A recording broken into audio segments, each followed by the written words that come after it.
कृशपरिणति चेतः क्लेशवश्यं क्वचेदं क्वच तव गुणसीमोल्लङ्घिनी शश्वदृद्धिः इति चकितममन्धीकृत्य मां भक्तिराधा वरद चरणयोस्ते वाक्य पुष्पोपहारम। पुष्पदंत जी कहते हैं कि अपना वाक् रूपीय पुष्प आपको अर्पण कर रहा हूँ। मेरी मति कैसी है? कृश परिणति, तो अत्यल्प परिपाकशील जो मेरा चित्त है, अनेक क्लेशों से ग्रसित है, ऐसे मेरे चित्त से, ऐसे मेरे मन से मैं आप महान देव की स्तुति कर रहा हूँ। कहाँ आपके गुण जो किसी भी सीमा के भीतर नहीं है, सब सीमाओं से परे हैं, आपकी विभूति अत्यंत श्रेष्ठ है, तो मैं मंदमती कहाँ आपकी स्तुति कर सकता हूँ। फिर भी ये जो मैंने आपकी स्तुति की है, ये केवल इसमें एकमात्र भक्ति प्रयोजन है।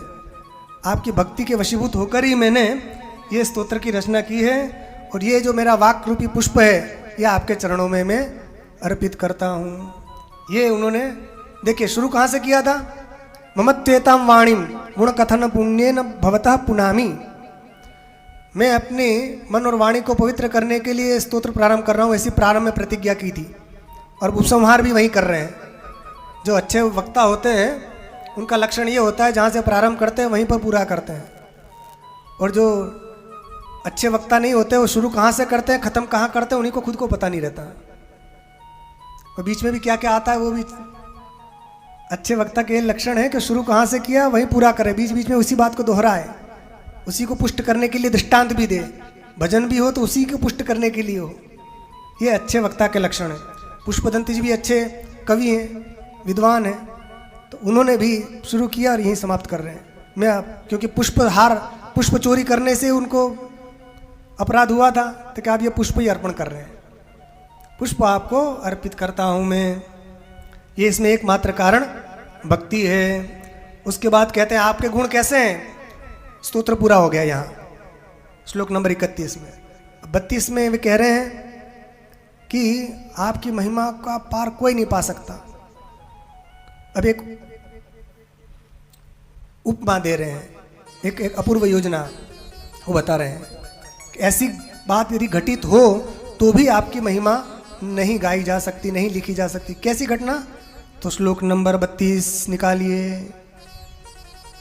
असित गिरि समम स्यात् कज्जलम सिंधु पात्रे सुरतरुवर शाखा लेखनी पत्र मुर्वी लिखति अधिगृहीत्वा शारदा सर्वकालम।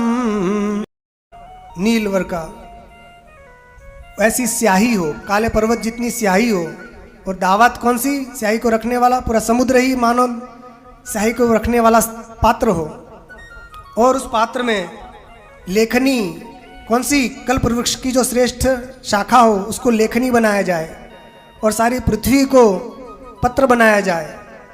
और लिखने वाला कौन? विद्या की अधिष्ठात्री देवी सरस्वती। वे यदि निरंतर हमेशा लिखती रहें तो भी हे महादेव आपकी महिमा का पार कोई वे भी नहीं पा सकती हैं। आपके गुण इतने अपार हैं कि उसकी सीमा नहीं है। कहाँ सोचिए सरस्वती देवी, कहाँ स्वर्ग के वृक्ष की शाखा की लेखनी, और इतनी बड़ी स्याही समुद्र जितना, पृथ्वी रूपी सारी कागज कर दो। ऐसा एक दोहा भी प्रसिद्ध है ना, पृथ्वी सब कागज करूं गुरु गुण लिखा न जाए, वो इसी से लिया हुआ है वो।